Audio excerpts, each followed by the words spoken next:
Hi, in this video I'm going to show you how to remove backgrounds from images and to use layers to build up an image from different layers.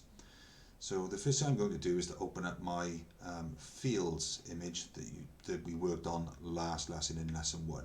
So I'm just going to click on File, Open. I'm going to go across to where I saved my image. Okay, and there's my field that I've worked on. Okay.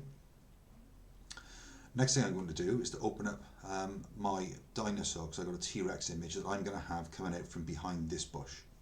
Okay, so I'm going to click on File, Open, and then I'm going to come across to lesson 2 or wherever you saved your image, and there's my T-Rex.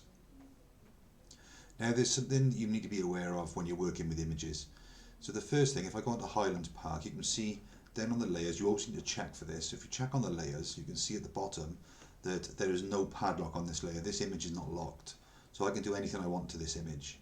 Be absolutely fine. But if I go onto the T-Rex.jpg image, you can see I've got a padlock here, which means that all the layers are locked. So I can't do anything with it. So I need to unlock the layers first. So unlocking the layers is not difficult. It's a simple process. You just need to double click where it says background. So I'm just going to double click. Okay. Layer 1, that's a fine name, okay, we'll just call it, let's leave it as layer 1, and then click OK. And what that does, that removes the padlock, which now means that I can make changes to this image. If I hadn't have done that, there's no way I would have been able to remove the background. So in order to remove the background, I want to remove this white background. I'm going to use the background removal tool, or the magic wand tool. So on the toolbars at the side, okay, this here is the selection tool. Oh, sorry, this one here is the selection tool. If I hold the mouse button, the left mouse button down on that, you can see I've got 3 different selection tools. You'll probably only have 2. You'd have the quick selection tool and the magic wand tool. So you're going to use the magic wand tool. I'm just going to select the background, the white background. I'm just going to click on it, and you'll see that you get a series of dancing ants around the image. So it's selected the whole border around the outside and the outline of my image. And it allows me now to press the delete key on the keyboard, not backspace, delete, that's the one with DEL on it, and it allows me to remove the background, so you can see the background is now removed. So what I want to do now is to drag this image over onto my park image. So I'm going to use the move tool, which is up here, and I'm going to pick up my dinosaur, so I'm going to click it, and you can see I can move it about. Don't worry if it comes off out of the image, that's absolutely fine, it's going to do that anyway. And if you watch my mouse, okay, the white mouse, as I drag towards the top of the Highlands Park tab, okay, I'm going to make sure the mouse touches the Highlands Park tab. I'm going to wait, okay, and now I'm going to drag my dinosaur or my image back down, and I'm going to drop it onto the image. Okay, so my image is now on, so you can see it's put in as a separate layer, which is great. This bush, okay, I need to add as its own layer, otherwise I won't be able to have it coming out of behind the bush. But the first thing we need to do is to flip our dinosaur around. So in order to do that, make sure you have the show transform controls on. If you haven't got it on, okay, you can move it, but it doesn't show you any of the controls. So show transform controls. And what I'm going to do, I'm going to select my image, and I'm going to flip it that way. If it doesn't allow you to flip it, then hold down the shift key while you do this, okay? Because on my version of Photoshop, if I try and flip it, all it does is makes it smaller like that. So I've held down the shift key and moved it that way, okay? That allows you to flip.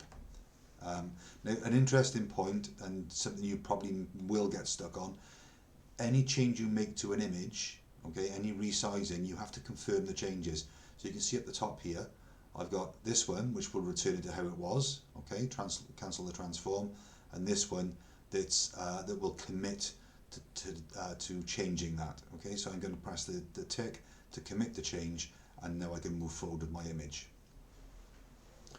So the next thing that I want to do is I want to cut out this part of the bush, okay, along the outside here, because I want my T-Rex to come out from behind that bush. So what I need to do that is to duplicate this layer. So you can hide layers, okay, so nothing's been deleted, they're just hidden. Okay, so what I'm going to do is the right click on layer 1 and I'm going to duplicate the layer, and I'm going to call this bushes. Okay. Now it's important that you select the layer you want to work on, so I've selected the bushes. I'm going to hide the other layers. Okay, and now I'm going to use a different selection tool. So there's my magic wand tool, so I'm just going to click it and hold it down, and this time I'm going to use the quick selection tool, and I'm going to use the quick selection tool and I'm going to draw around the outside of the bush. Okay,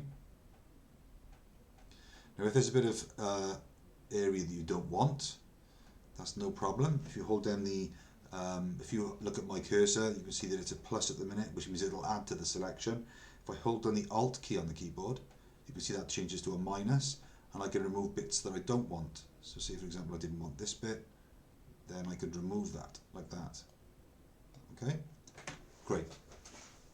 And there's a little bit by there I want to get rid of as well. So I'm going to go Alt, I'm going to remove that. Right, so I'm happy with that.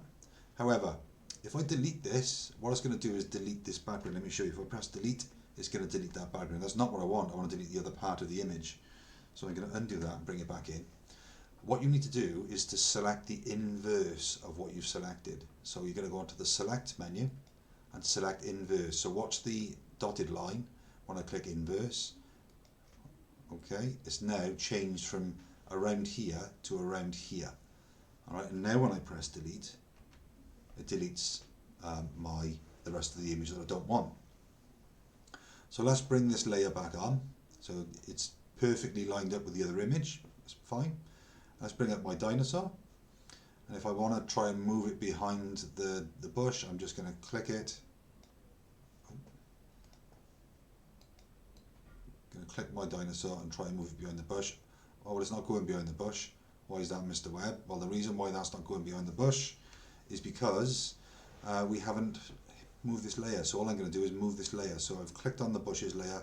I'm going to drag it above the dinosaur layer.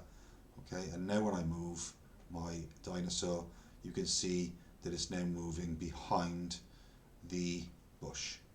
So that's how you use layers to build up an image and how you remove backgrounds from an image.